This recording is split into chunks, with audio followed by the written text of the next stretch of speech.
Mesdames, Messieurs, bonsoir. Voici les titres de votre journal en ce jeudi 4 juillet 2024. Moins d'heures de cours, soit plus de temps à la charge des familles, les parents d'élèves seraient de plus en plus nombreux à envisager le secteur privé face au nouveau rythme scolaire. C'est à la une de ce journal. La 5G débarque au Fénois en perspective des JO. Les patients les plus sensibles aux champs électromagnétiques s'en inquiètent, même si les fréquences émises restent en dessous des normes. Cette année, le Heavyweight Haiti fête ses 143 ans d'existence. Ce concours de danse se tiendra du 4 au 20 juillet. Nous en saurons plus avec nos journalistes Athéna Milkam et Vaitiare Nauta qui sont sur place. Les Océaniens de boxe cadet et junior ont débuté hier soir à Fataoua.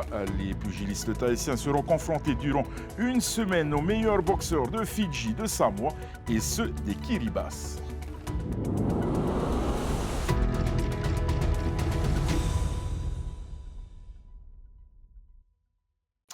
La réforme des rythmes scolaires dont le public risque-t-elle de faire fuir les parents? C'est une tendance qui semble se dessiner, car si les nouveaux emplois du temps émanent d'une vaste consultation, ils n'arrangent pas tous les parents et malgré un coût supplémentaire, les familles sont nombreuses à évaluer l'alternative du privé. Athéna Milkam, Vaitiare Nauta et Valentine Vassel. La fin de l'année scolaire est à peine arrivée dans le premier degré qu'on anticipe déjà la prochaine rentrée. Une rentrée qui sera marquée par de nouveaux horaires de classe selon les communes. La semaine d'école passera alors de 27 à 24 heures d'enseignement, soit plus de temps extrascolaire sous la responsabilité des familles ou des communes volontaires. De quoi inciter certains parents à se tourner vers le privé, dont le rythme ne connaîtra pas de grands changements. C'est le cas dans l'enseignement protestant. Nous sommes partis sur le choix qui est plus en cohérence avec ce que nos parents ont choisi, à savoir la libération du lundi après-midi et le maintien des autres jours comme de manière traditionnelle. Autrement dit, lundi après-midi, les activités vont être beaucoup plus restreintes, avec des activités qui seront au choix des parents, mais qui seront payantes. Ceci dit, les autres jours, nous maintenons notre fonctionnement comme à l'heure actuelle. Chez les catholiques aussi, cette réforme est anticipée depuis 2 ans. À la rentrée, les changements opérés dans les établissements ne devraient pas avoir d'impact sur le planning des parents, comme ici, à l'école Saint-Paul-Sainte-Thérèse à Papeete, où l'on recense aujourd'hui plusieurs nouvelles inscriptions. C'est vrai que les nouveaux rythmes scolaires, c'est le changement des horaires pour les enfants, mais on n'a pas pensé aux horaires des parents qui restent inchangés. Pour nos horaires, l'école reste ouverte à 7 heures. Ensuite, l'enseignement commence à proprement dit de 8 heures, finit à 14h30. Mais à 14h30, nous avons mis en place, en lien avec notre projet d'établissement, des fan clubs. Ce sont des clubs aux intelligences multiples ou des happy clubs pour la maternelle. Donc, prise en charge par des intervenants. En plus des écoles confessionnelles, existent d'autres options à Tahiti, les écoles bilingues ou Montessori. Les frais de scolarité y sont cependant plus onéreux.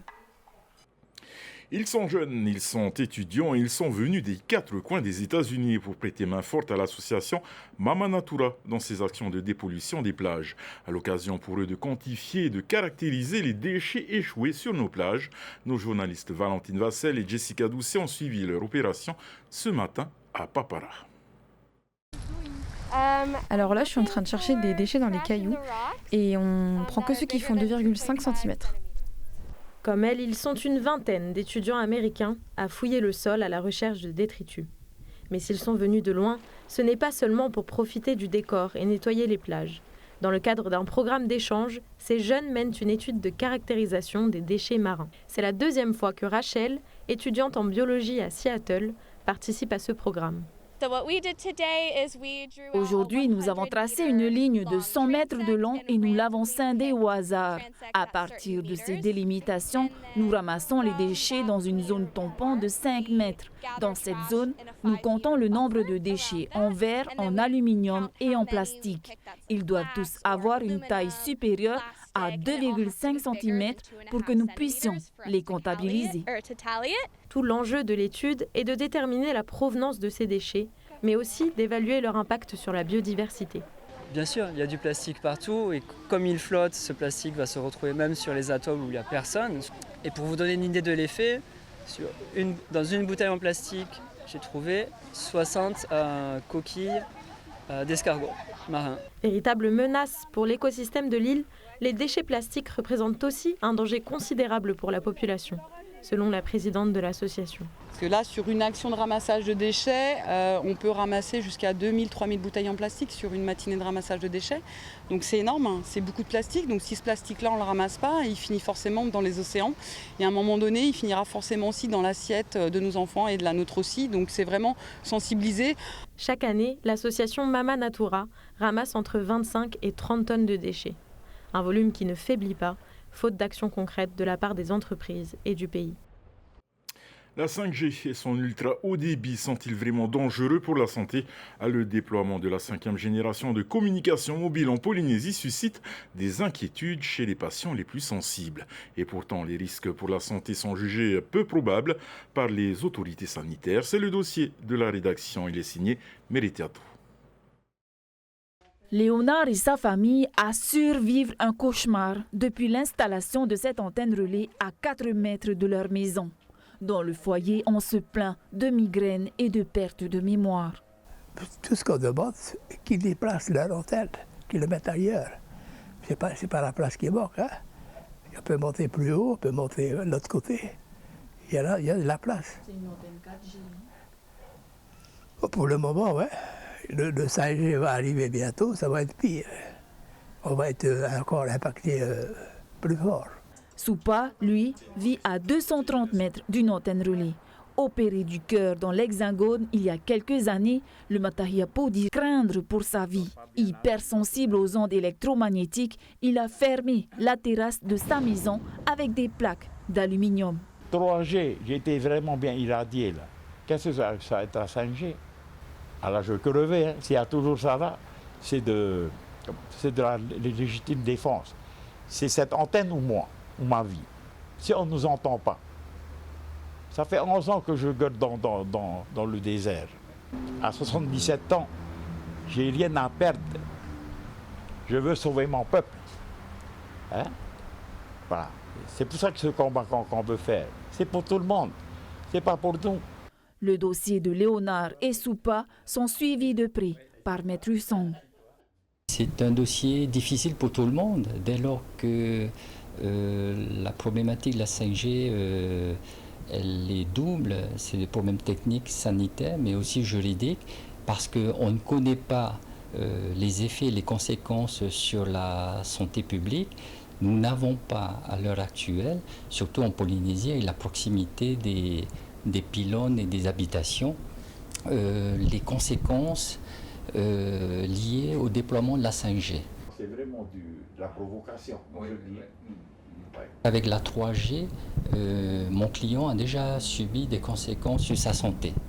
Problème juridique et médical, c'est qu'il n'y a aucun expert en Polynésie capable de définir l'ampleur des éventuels dégâts de la 5G. Et à quelques semaines des JO, la 5G débarque au Fénois. Le déploiement du ultra haut débit avec Vodafone début juin, suivi de Viti la semaine dernière, ne rassure pas ces personnes qui se disent électrosensibles. En Polynésie, la NFR, l'Agence nationale des fréquences, contrôle les installations radio existantes grâce à des appareils de mesure.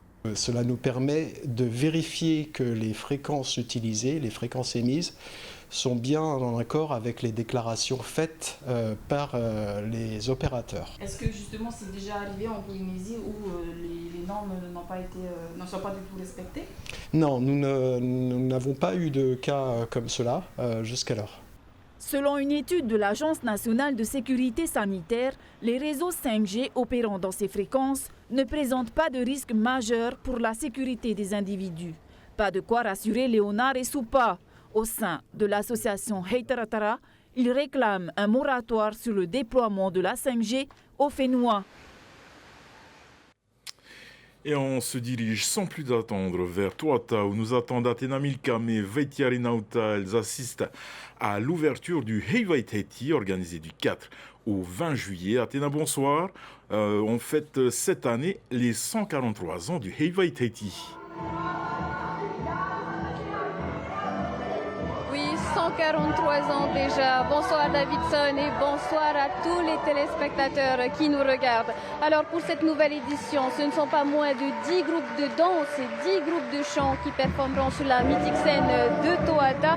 Ça représente au total près de 2500 artistes mobilisés. Ils présenteront des prestations préparées depuis plusieurs mois, le résultat d'efforts communs, mais surtout la démonstration de leur amour de la culture polynésienne. Un amour que l'on observe et que l'on partage, que l'on capture Davidson. Alors cette année, le jury sera présidé par le chorégraphe et compositeur Matani Keinuku. On revient à cette première soirée. Comme le veut la tradition, elle a été ouverte par la cérémonie du Rahiri, une cérémonie qui se tient actuellement derrière moi. Elle s'illustre par le rassemblement des artistes sur scène et elle marque surtout leur engagement à rester fair-play, quelle que soit l'issue de ce concours. Puis pour ouvrir le bal, on retrouvera un peu plus tard sur scène les groupes de chant Ahiura et Tamar Ituha Apen ou Mahina, ainsi que le groupe de danse Tereori. On a d'ailleurs croisé quelques danseuses au maquillage. On peut vous assurer qu'elles se sont préparées activement, qu'elles vont tout donner sur la scène de Tuatha. Voilà, les gradins continuent de se remplir progressivement pour cette première soirée. On va souligner également le travail réalisé pour l'organisation de cet événement, un événement tant attendu. Une centaine de personnes mobilisées, les équipes du Tefare Tauhiti-Nui de la Maison de la Culture, les prestataires, mais aussi, on ne les oublie pas, les équipes de TNTV qui immortaliseront toutes les soirées de concours pour vous les partager. Voilà Davidson, ce qu'on pouvait dire depuis Tuatha et je retourne l'antenne. Merci beaucoup Athéna Milcam pour toutes ces précisions et que vive le Heiva. Créé en 2018, le groupe de danse à Tereori, justement mené par Teina Tinirawar et Mufata.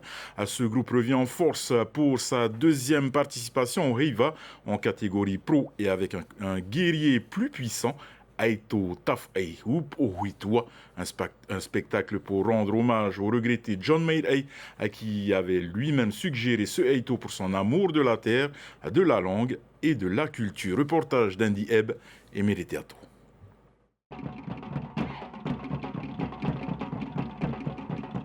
Rigueur et discipline sont les maîtres mots pour espérer gagner des points au concours de danse du Heivaitaiti. Le niveau d'exigence ici au terrain Le Vert est surtout ressenti par les novices.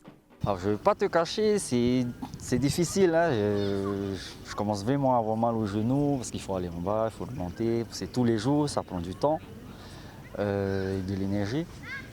Donc quand on se lance dans un Heiva, il faut vraiment mettre tout son temps au service du Heiva. Le jour J approche, qu'est-ce que tu penses de votre spectacle? Je pense qu'on a bien amélioré et qu'on est bien avancé et on est prête pour pouvoir passer le jour J. Votre spectacle est beau? Il est très très beau même. Quel est l'objectif? Gagner, être sur le podium. On a des éléments qui viennent de part et d'autre. Moi, je ne les connais pas tous et encore plus aujourd'hui puisqu'on a renouvelé nos forces vives. Il y en a qui viennent découvrir l'aventure et nous, on se doit d'être une école de la vie, mais également du Heiva, du Oritaiti. Donc, c'est pour ça qu'il faut que ce soit cadré. De l'autre côté du terrain, l'équipe s'active pour l'élaboration des bases du grand costume. On n'a pas en fait le temps d'être stressé, si tu veux, parce qu'on a tellement de choses à faire. Donc on fait les choses comme elles viennent. Le costume va être magnifique? Il va l'être, on en est sûr, parce qu'en plus on y a mis tout notre cœur. On vous laisse la surprise pour découvrir le tout le 4 juillet, soirée d'ouverture qui aura lieu place Tuatha. Forte de ses 131 danseurs et figurants, la troupe Tereori va compter la quête du guerrier Taf'ai pour empêcher l'envol de l'âme de sa bien-aimée Hina vers Rohotunuanuan. Allez, direction l'Hexagone à Paris, où la culture du Fénois était à l'honneur pendant une semaine à la délégation de la Polynésie. Julien Panafieux et Wallis Glaise.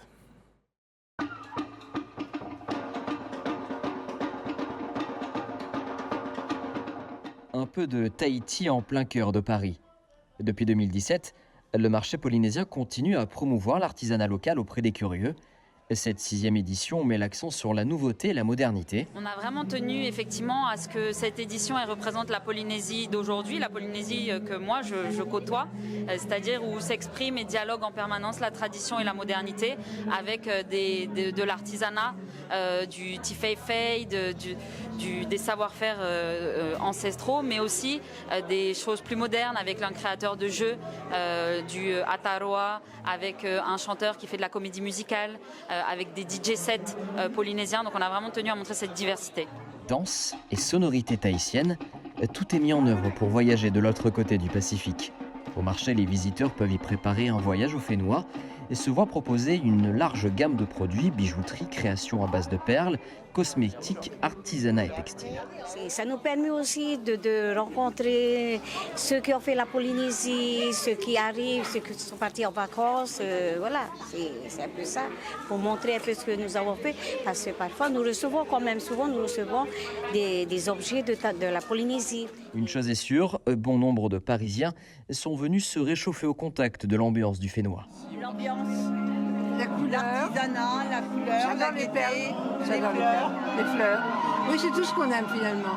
En ces soirs d'été, fragrances de monoeil et de vanille nous font presque oublier les odeurs de soufre du métro parisien. Paris respire et rêve. La première soirée des Océania de boxe dédiée aux cadets juniors s'est disputée hier soir dans la salle de Fataoua. 11 combats à l'affiche. Une grosse partie des boxeurs venus du Fénois se sont affrontés avant de laisser la place aux pugilistes samoans et fidjiens et les représentants de Kiribati. Les détails dans ce reportage d'Oriano Tefao. Les combats s'enchaînent à un rythme soutenu avec une première partie consacrée aux boxeurs locaux. Des athlètes venus des Raromatei, des Australes et des Marquises, les deux frères Teto Manuhiri ont d'ailleurs représenté leur île de Reivave. Le premier s'appelle Teto Manuhiri Reimanu, c'est un aussi de mes fils. Et il a 14 ans. Malheureusement, il a tapé un junior qui vient aussi de Tahiti, qui est un îlien de Bora Bora. Selon le combat, n'a pas de mot à dire. Bora Bora était fort ce soir. Nous avons manqué des petits détails, des petites techniques. Mais on va revenir, il faut travailler encore plus. Le deuxième, c'est un enfant qui a repris ce soir même le ring. Il est sorti vainqueur ce soir contre un Tahitien, celui de Tom Fight, qui a été entraîné par Vaté Bossou. 3 rounds de 2 minutes pour les cadets et 3 de 3 minutes pour les juniors. À chaque rendez-vous océanien, les Samoans frappent fort et s'illustrent par le patriotisme. Et une fois de plus, ils n'ont pas déçu. Chez les moins de 70 kg, Semi Johnsol gagne son combat par arrêt de l'arbitre au 3e round. Les Océaniens se tiendront tous les soirs à Fataoua de 17h à 20h, sauf samedi lors des grandes finales prévues de 13h à 16h. Et avant de se quitter, ce résultat de football, la sélection de Tahiti des moins de 19 ans, actuellement à Samoa, s'est inclinée cet après-midi 3-1 face à Fidji, lors de son premier match dans le tournoi qualificatif pour la Coupe du Monde U19 de la zone Océanie. Prochain match pour les hommes de Bruno Te Amoana ce dimanche face à Vanuatu. Votre soirée sur Tahiti Nui Télévision, ne manquez pas à 19h25 au cœur du Heibai Tahiti, puis à 20h15 à la saison 6 de The Resident. À demain matin, 5h40, suivez en direct le quart de finale Espagne-Allemagne. Et on reste sur TNTV car à 8h35, la France affronte le Portugal en quart de finale de l'Euro. Prenez soin de vous, excellente soirée sur Tahiti Nui Télévision et à demain. Retrouvez ce journal en replay sur notre site internet et notre application mobile TNTV.